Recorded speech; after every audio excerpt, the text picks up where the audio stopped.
Aujourd'hui, une vidéo courte mais nécessaire. Je vais répondre à une question qui me revient de plus en plus et qui est, je pense, nécessaire pour débuter dans le monde des NFT. C'est un des premiers freins qu'on peut avoir, une des premières barrières qu'on peut avoir quand on découvre ce nouveau monde-là, qui est par rapport au gas fee ou encore aux frais de transaction. Donc la question que je reçois régulièrement, c'est est-ce qu'on peut minter et créer un NFT sans payer de gas fee, ou alors est-ce qu'on peut créer un NFT en payant des gas fees moins élevés? Parce que c'est pas rare quand on mint par exemple sur OpenSea d'atteindre des gas fees qui peuvent atteindre les 200-300$. Et tout ça, je vais vous l'expliquer plus en détail pourquoi est-ce que les gas fees peuvent être super élevés et comment faire pour avoir des gas fees moins élevés. Donc pour commencer, il faut différencier le concept de plateforme ou marketplace NFT et le concept de blockchain. Donc ce sont deux choses différentes mais qui sont liées. C'est pour ça qu'on peut avoir un petit peu de confusion par rapport à ces deux concepts-là, mais je vais vous expliquer plus en détail pourquoi et comment les différencier. Donc il faut savoir qu'une plateforme ou une marketplace ou encore une place de marché NFT peut reposer sur une ou sur plusieurs blockchains. En général, les plateformes NFT aujourd'hui reposent sur la blockchain Ethereum. La blockchain Ethereum qui est la blockchain la plus utilisée pour les plateformes de NFT parce que les transactions et la sûreté de ces blockchains-là ne sont plus approuvées. C'est la blockchain la plus sûre pour les transactions de NFT aujourd'hui et c'est pour ça que la majorité des plateformes utilisent cette blockchain. Mais aussi, par sa sûreté, c'est aussi la blockchain la plus populaire dans le sens où la blockchain Ethereum repose donc sur la crypto-monnaie de l'Ether, qui est une des crypto-monnaies les plus capitalisées aujourd'hui. Par sa popularité, la blockchain Ethereum donc englobe la majorité des plateformes et marketplaces NFT aujourd'hui, mais ça tend à évoluer. Il y a des plateformes qui reposent sur d'autres blockchains et on va en parler plus en détail juste après. Mais donc ce qui est important de savoir, c'est qu'une plateforme peut reposer sur différentes blockchains et que c'est la blockchain en elle-même qui, elle, en général, va faire varier les gas fees. Donc comme je l'ai dit, la blockchain Ethereum, qui est la blockchain la plus utilisée, a souvent des gas fees très élevés. Pourquoi est-ce qu'il y a des gas fees très élevés sur Ethereum? La réponse est simple, parce qu'en fait Ethereum a une congestion de son réseau, parce que Ethereum reçoit en fait trop de transactions en même temps sur son réseau, et donc les frais dépendent en fait de ce nombre de transactions là. Je m'explique, imaginons que vous voulez minter et créer un NFT à 17h du soir, eh bien, il se peut qu'il y ait beaucoup de personnes qui ont cette idée de le faire en même temps que vous. Donc le réseau Ethereum va supporter énormément de transactions, et donc pour réduire le nombre de transactions, on va augmenter les frais de transaction, les gas fees, pour pouvoir en fait supporter toutes ces transactions-là. A contrario, si vous voulez minter un NFT à 5h du matin, il y a moins de monde sur ce créneau-là, et donc, bon là j'ai pas étudié les différents créneaux, c'est juste pour vous donner un exemple, et donc à 5h du matin, les gas fees vont être 2 fois moins élevés. Parce qu'il y aura moins de congestion du réseau, il y aura moins de transactions sur le réseau, donc le réseau Ethereum sera moins congestionné.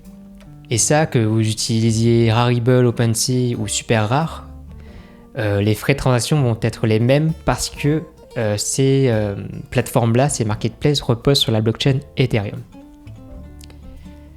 Et donc on vient à la deuxième partie de ma réponse, c'est que les plateformes NFT peuvent reposer sur d'autres blockchains que la blockchain Ethereum. On a par exemple OpenSea qui repose sur Ethereum mais aussi sur Polygon qui permet de minter des NFT sur Polygon, une autre blockchain avec des frais beaucoup moins élevés. Vous avez aussi d'autres plateformes, d'autres marketplaces qui reposent sur Tezos par exemple. Tezos qui est une blockchain qui a pour but d'être la blockchain verte et donc qui a des frais, qui propose des frais de transaction moins élevés, qui fait en sorte en fait d'optimiser au mieux son réseau et donc avoir des frais de transaction les moins élevés possibles pour les différents acteurs et créateurs du marché des NFT. Donc, pour avoir un exemple de plateforme ou de marketplace qui fonctionne sur Tezos, sur la blockchain Tezos, vous avez par exemple Itetnunk, qui est une plateforme que j'ai déjà présentée dans une autre vidéo, une vidéo qui s'affiche là si jamais ça vous intéresse, et qui permet de minter des NFT, de créer des NFT, de les mettre en ligne pour quelques dollars seulement. Et donc vous devez garder en tête qu'il y a une différence entre une plateforme et une marketplace NFT, ou une place de marché, et une blockchain. Ce sont deux concepts différents mais qui sont liés. Donc ce qu'il faut retenir, c'est qu'une plateforme ou une marketplace peut reposer sur une ou différentes blockchains, comme OpenSea qui repose sur Ethereum mais aussi sur Polygon, et que ces plateformes-là ne vont pas en fait mettre en place des frais fixes, mais ces frais vont varier selon les blockchains sur lesquelles elles reposent. Là par exemple, je reviens sur Ethereum qui repose sur Tezos, une blockchain qui consomme moins d'énergie et qui propose des frais plus réduits. Eh bien Tezos va avoir des frais donc qui varient moins que Ethereum, car Ethereum, elle, a un gros problème qui est son réseau qui est trop utilisé et congestionné et qui propose donc des frais qui varient énormément. À garder en tête que Ethereum va bientôt passer la seconde couche, la layer 2 du coup de la blockchain Ethereum, ce qui veut dire que d'ici 2022, j'ai pas la date exacte, mais les frais sur Ethereum pour les différentes transactions, les gas fees vont être significativement réduits.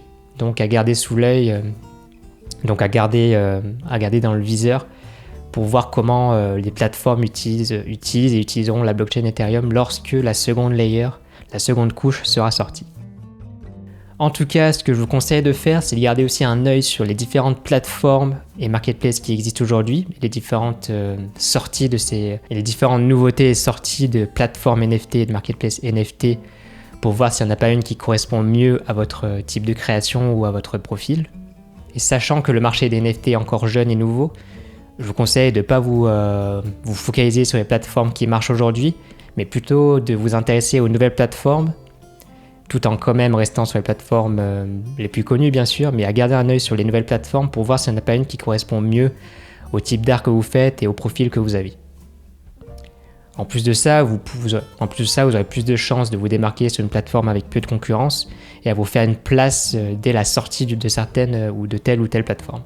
Si jamais vous voulez une petite liste, un petit listing des différentes plateformes et marketplaces NFT qui existent, j'ai fait dans mon mini-guide de démarrage sur les NFT un module avec les différentes plateformes que j'ai pu analyser et essayer avec l'aide bien sûr de la communauté Avatart. Ce listing est disponible donc dans la formation qui est disponible dans la description.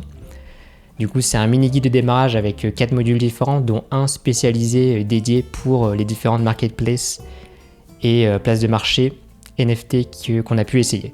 En tout cas, je vous donne un dernier conseil, essayez de voir plus loin que seulement les gas fees, car les gas fees et les frais de transaction sont qu'un détail par rapport au potentiel des plateformes NFT aujourd'hui. Et essayez de voir les plateformes vraiment comme une façon et une solution de vous faire connaître dans une communauté qui ne fait que grandir de jour en jour. En tout cas, j'espère que cette vidéo a bien répondu aux gros problèmes et aux gros questionnements par rapport aux gas fees et aux frais de transaction. C'était Avatart et je vous dis à bientôt dans l'autre monde. Ciao ciao!